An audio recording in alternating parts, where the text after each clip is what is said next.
Welcome to the Chicago Bears Podcast, a presentation of ESPN Chicago, Chicago's home for sports.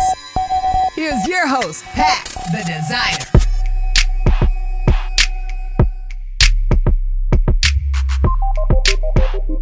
Welcome into another edition of the Chicago Bears Podcast. I am your host, Pat the Designer, back at it again. Appreciate you guys for tuning in and showing love as you always do. I'm holding down the show solo today. You get my thoughts today, which is usually something that most people want to shy away from, but it's okay. It's okay. You know what I mean? I kid at the end of the day. It's a reason I'm here. I do this. But no, I really do want to get into a very interesting topic that I think a lot of Bears fans probably feel very strongly about, especially during Bears and Lions week. And that is, are the Bears going to be better off without David Montgomery? Is this going to be a season where the Bears are still set in that running back room? Are they going to be able to help Justin Fields enough running the football? And I also want to talk a little bit about me. Listen, I very rarely do I get to do this. And I know a lot of you guys got to meet me sort of at some of the events and things that ESPN has had. But if you didn't follow me on the Windy City Breeze, I see the comments. Listen, I've seen many of the comments. They all sound the same.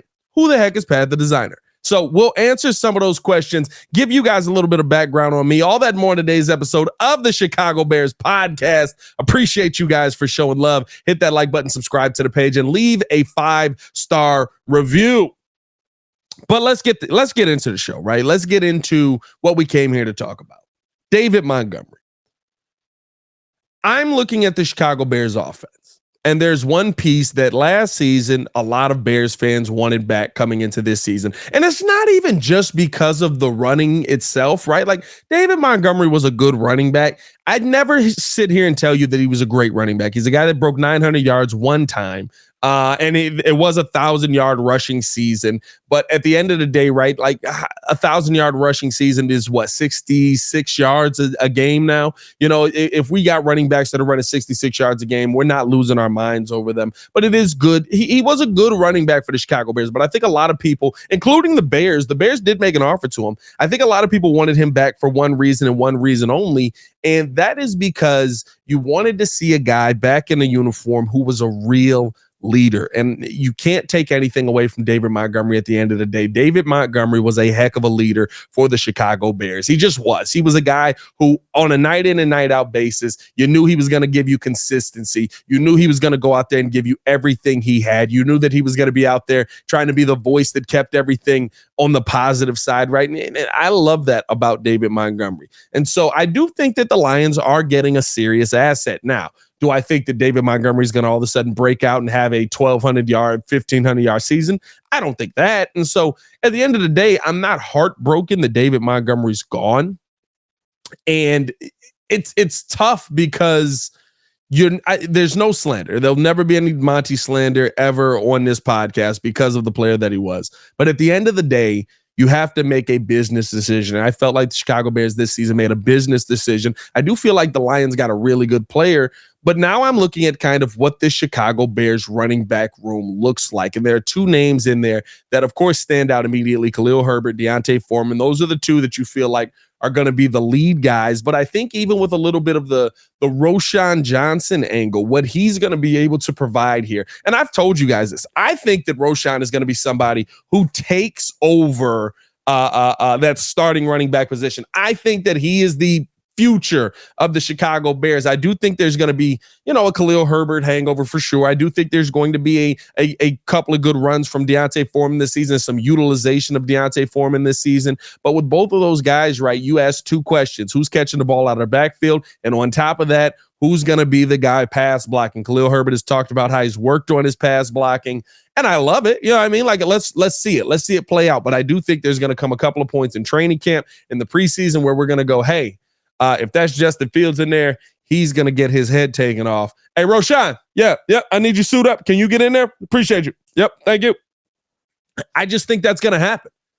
I really do, because there's a guy in Roschon Johnson in the Chicago Bears backfield who is so very similar. He talked about it. He was on the podcast, right? And he talked about some of the guys that he watched growing up and how they helped him adjust to the position. Because remember, he was a quarterback going into college, but his mindset is anything that I need to do to get the job done. Very much like David Montgomery, we got to do that to get the job done. And that includes the pass blocking aspect. That includes the pass catching aspect out of the backfield. And I thought that, when you look at his tape, when you look at what the guy is, when you look at how this Bears offense is going to be able to rally around the running game here. I mean, listen, the Bears could run the football really well.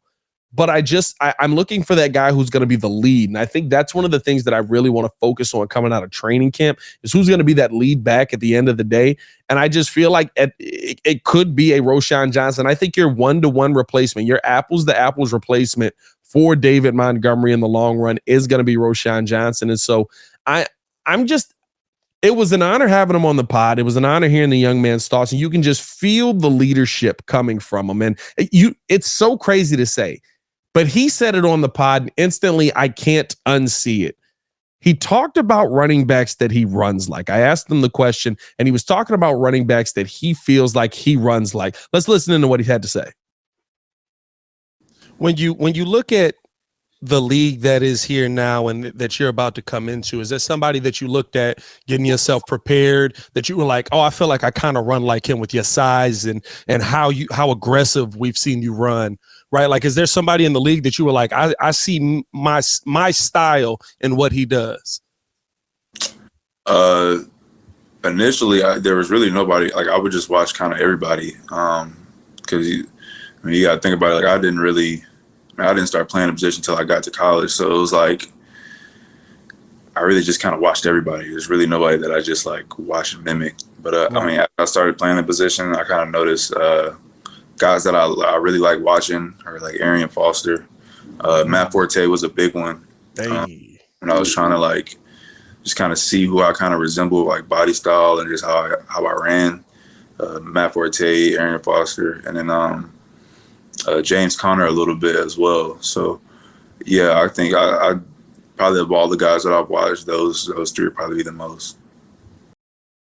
And I can't unsee the Matt Forte comparison now. And I know in college, right, he didn't catch a ton of passes. He was the second guy. He was more of the running back. You know what I mean? He running the football in down at the goal line, different things like that. But when you see his game, when you see him actually get an opportunity to be a pass catcher out of the backfield, I do see that Matt Forte comparison. I see, and I'm going to be honest with you, I see the leadership that we talked about a little bit on that podcast as well, how a Matt Forte can bring that out. And I just thought that was such an amazing asset for Ryan Poles to be able to go out there and get, for him to be able to come in to a scenario where you lose, right, to the Detroit Lions, a serious leader in the locker room, a guy who literally, I mean, you hear how guys talk about him. You even hear how Justin continues to talk about him. You know that those relationships are built up. And if you've listened to this pod at any point, right, if you've listened to this show, when you're hearing the J-Mac talk or Briggs talk, or even when we had Tommy Harris on the show, right? The thing that you continue to hear them talk about is the relationships that they built, the family that they built up, all of that, right? Like all of that goes into it to me. And so I really think that the Chicago Bears got a gem here in Roschon Johnson, and it just helps with that running back room. Listen, I'm not sitting here telling you that the other two guys are bad players either. I think that that's the part that probably gets me the most excited about this offense, because when you looked at this offense last season, and nobody would argue this, the one thing we can do is run the ball. You know what I mean? The one thing that we can block with is run blocking.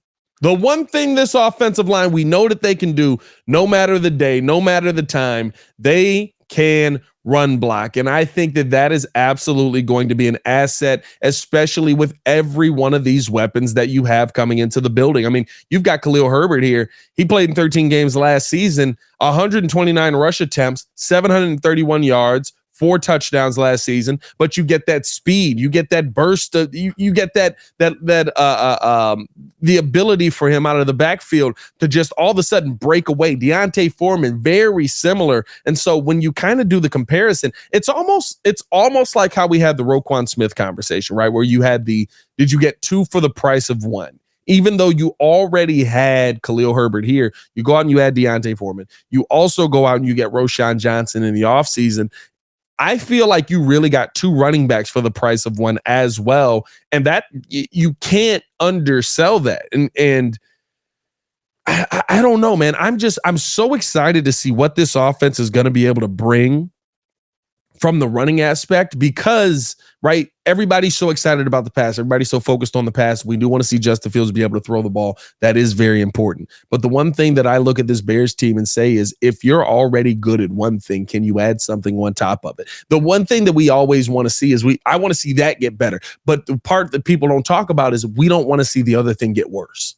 I don't want to see the running game get worse. I don't want to see the running game disappear. You know what I mean? For me, I want to see the running game continue to get better. I want to see the running game continue to grow, and I want Justin Fields to grow at the same time. The best offenses can do both. You don't talk about the Bills with not being able to run the football. You don't talk about the Chiefs not being able to run the football. Sure, the names might not come to you instantly. You might not be like, oh my God, they have this superstar running back. It's not the focal point of their offense, but at the end of the day, there has to be a balance, and I just feel like this Bears team brings such a balance with both of these positions, man. I think Roschon Johnson adding into that, again, that two for the price of one, I think that's going to be a really big thing for the Chicago Bears moving forward. And I give him credit. There's the other thing I give him credit on as well is how he looks at the game. He kind of talked about in a recent interview that he did about how he sees the game and why he thinks he has advantages. And we asked him a similar question when he was on the Chicago Bears podcast over here on ESPN.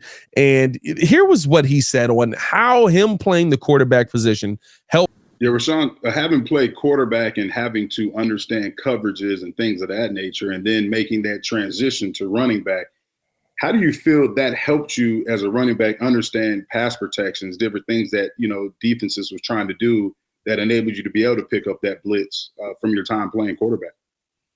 Yeah, I definitely think it helped in just flipping how I see the field. I mean, as a running back, you're always taught to, for one, look at the front and then look at the linebackers, where they displaced. Are they tipping off or giving any tendencies? Are they tipping off blitzes, things of that nature? But from a quarterback's perspective, you got to look at it the whole picture. So you kind of read the defense from top to bottom. So you're keying safeties, seeing how they play in relation to backers, and ultimately trying to get a beat on what they're doing through the safeties and the nickel Sam. So it's just a way of flipping my vision to where I can see things before they're happening, as if a quarterback would. That I feel like a lot of running backs, they've never played the position that way. So it's not really something that they're used to doing. So I think it kind of helps me just identify things and just even see checks before they're happening. I mean, it was good just to go in minicamp. And just to kind of know what the kill play was, or if the quarterback was about to kill the play before he even did it. Just kind of seeing things before it happened. So, yeah, it definitely helps me play faster. See that right there. Those are the relationships that you want to see Justin Fields building. Those are the relationships. Yes, we're gonna miss Monty. I'm not gonna act like we're not. I mean, he was good for us. It's not, again, no Monty slander ever. But the kind of relationships that you want is the running back being able to still identify some of the things that the quarterback maybe is missing, or if there's something that happens slightly. There's communication that is happening on the field. And so for me, I think if Roschon's seeing something, he's communicating that back and forth with Justin. He could communicate that with Khalil. He could communicate that. And how many times does that happen, right? We even heard on the defensive end, Lance Briggs talk about this, where he said him and Brian had their own communication, right? Where if there was something that Briggs saw and maybe Lance didn't see, he's just letting, maybe Brian didn't see, he's just letting Brian know, hey, I'm going. I'm letting you know I'm going. And more times than not, him and Brian have the understanding. Brian can now back him up. He can help that out. And if Briggs misses, he misses. But Brian's there. If he doesn't miss, boom, you made a big play, huge play in the backfield. I feel like we can have that on the offensive end now because we've got two guys in the backfield who are seeing things that way. And when Roschon's coming off the field, if he's getting into the game or maybe he's just seeing something on the tape or on the sidelines, he can go to Khalil and be like, you see, when they do this here, this is when you got to watch the safeties here. If you watch the safeties here, you'll be able to make this and you'll be gone. All of a sudden now I think these are the steps that you have to take to get to a cohesive point on this offense. And so I'm excited about what the Bears are bringing in. I like the running back room. I like the defense I like the offense that the Chicago Bears team is putting out there. Are we going to miss Monty? Is Monty going to be in a better spot up in Detroit? I don't know at the end of the day. I think that Monty kind of went out there to end up being the second back. I mean, they go get David Montgomery and then draft Jahmyr Gibbs. And we know that they're going to probably try and use Jahmyr Gibbs more because in the long run, Jahmyr Gibbs is going to be cheaper. But I wish Monty nothing but success against every team except the Chicago Bears.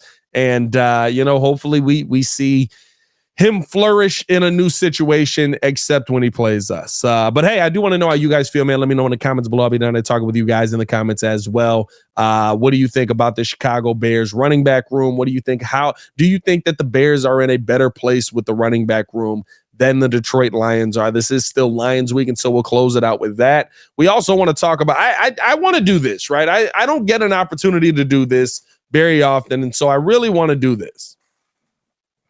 For me, this is such a blessing to be a part of this show. This is such a blessing to be a host of this show. And I feel like we kind of just jumped into this thing. We didn't do the whole introduction part of it, right? We didn't do the whole, who the heck is this guy that's just coming in? He's putting the ESPN name on him. He had a show before. What the heck is that show? Yeah, I mean, so I do want to introduce myself. I know we're like, 3 months in, but I feel like we never did it. So now we'll do it now.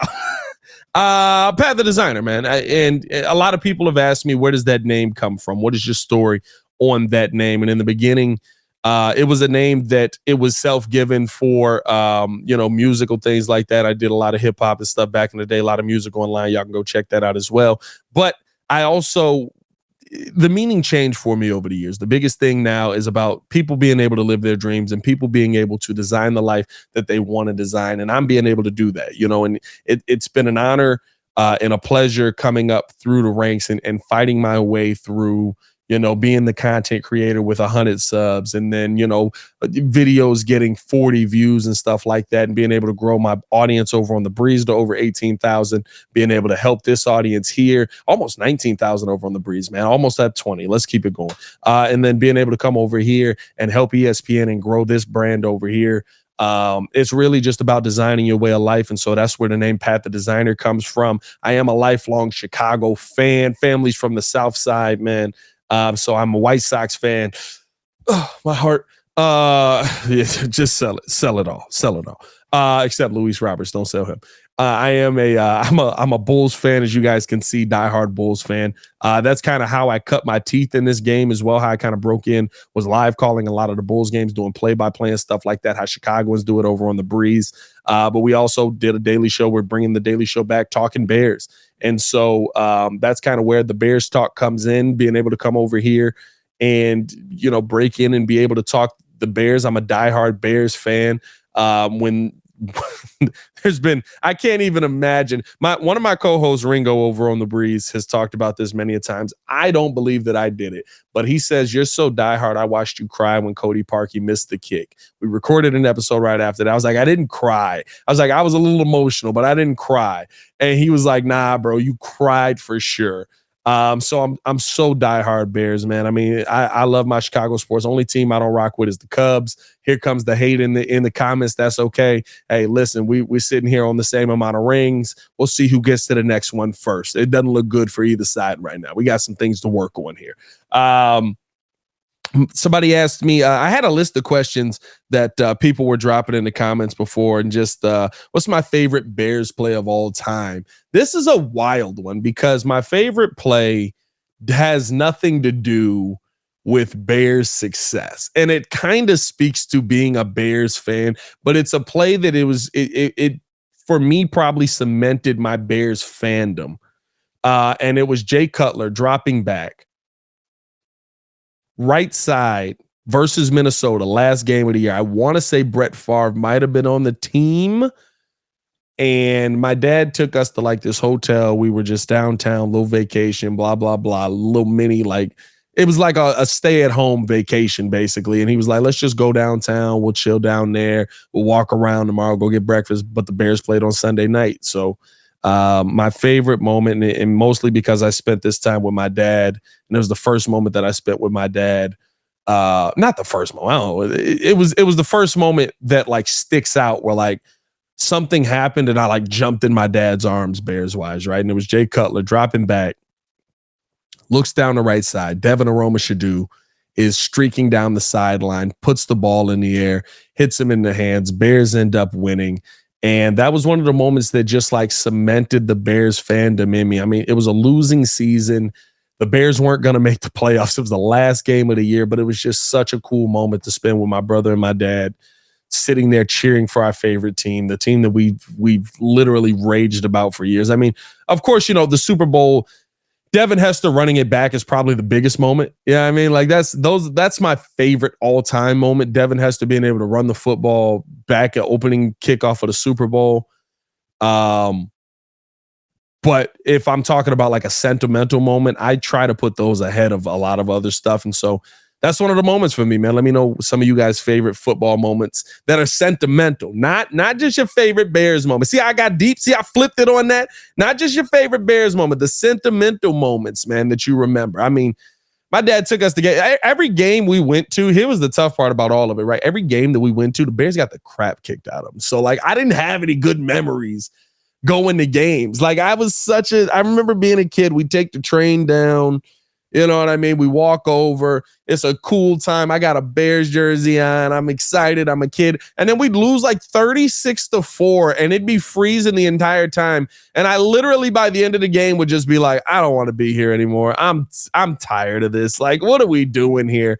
But as my love of the team grew, now you couldn't pull me out of those seats. And I'm not one of those guys either. Listen, we got to talk about these guys. I'm not one of those guys either that is I'm going to get to the game in the second quarter and then we're going to leave right before the fourth so that we miss parking. What are you doing? I don't care if the Bears are getting their heads kicked in. I mean, sit through the game. You went to the game. You pay for the tickets if you pay for the tickets. Sit through the game and finish the game unless you're up in the sky. Yeah, I mean, up in the sky might be a little bit different. I'm not going to lie to you. But no, man, I'm really excited to just make so many more Bears memories and talk about them on this podcast, man. I hope that those sentimental moments that I got to have with my dad, and I'm sure that all of you have had with your family and friends, we get to build a ton more over here on this podcast together, man. And we're sitting here on Mondays or Tuesdays or Fridays after games, and we're all sitting here talking about the same thing. I can't believe what we just saw. Justin Fields is a dog. Let's see another one that I got on here. Who is my favorite Chicago Bear of all time? I'm a defense guy. I'm not gonna lie. I mean, most of us are defense guys. I'm a defense guy though. So for me, my favorite Bear is probably Peanut Tillman because how he adapted his game to be as good as he was versus literally some of the best wide receivers we've seen in NFL history isn't talked about enough, right? Peanut was a guy who he would come out and he wanted to lay the boom. He said this in an interview, right? He wanted to drop the shoulder and knock guys out. He wanted to, I'm going to hit you as hard as I can. He said he dislocated his shoulder twice. And so he had to come up with a different way of doing things. And that's how the Peanut Punch is born, right? But to me, that is the ultimate story of perseverance. That is the ultimate story of overcoming physical limitations to turn yourself into what I call a superstar. I'm sorry. Like when I look at a Peanut Tillman, I know he's not going to go down as one of the greatest cornerbacks of all time. I do think he should make the Hall of Fame. So I guess in that sense, right, he will go down probably as one of the greatest cornerbacks of all time. But for me, I look at the physical limitations that he had versus guys like Randy Moss, versus guys like Megatron, versus, throw the name out there, and how he was able to still compete with all of those guys. Megatron wrote this man a letter. Wrote him a letter about literally like, hey, how our battles are iconic.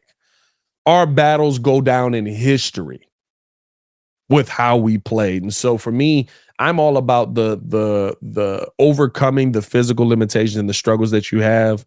And so Peanut Tillman probably is my favorite Bear of all time. Hopefully I'll get to tell him that one day on the podcast. J-Mac Briggs, let's work on that. Yeah, I mean, but I just, what that defense was and how you look at some of the names on that defense and his name is right there at the top of them.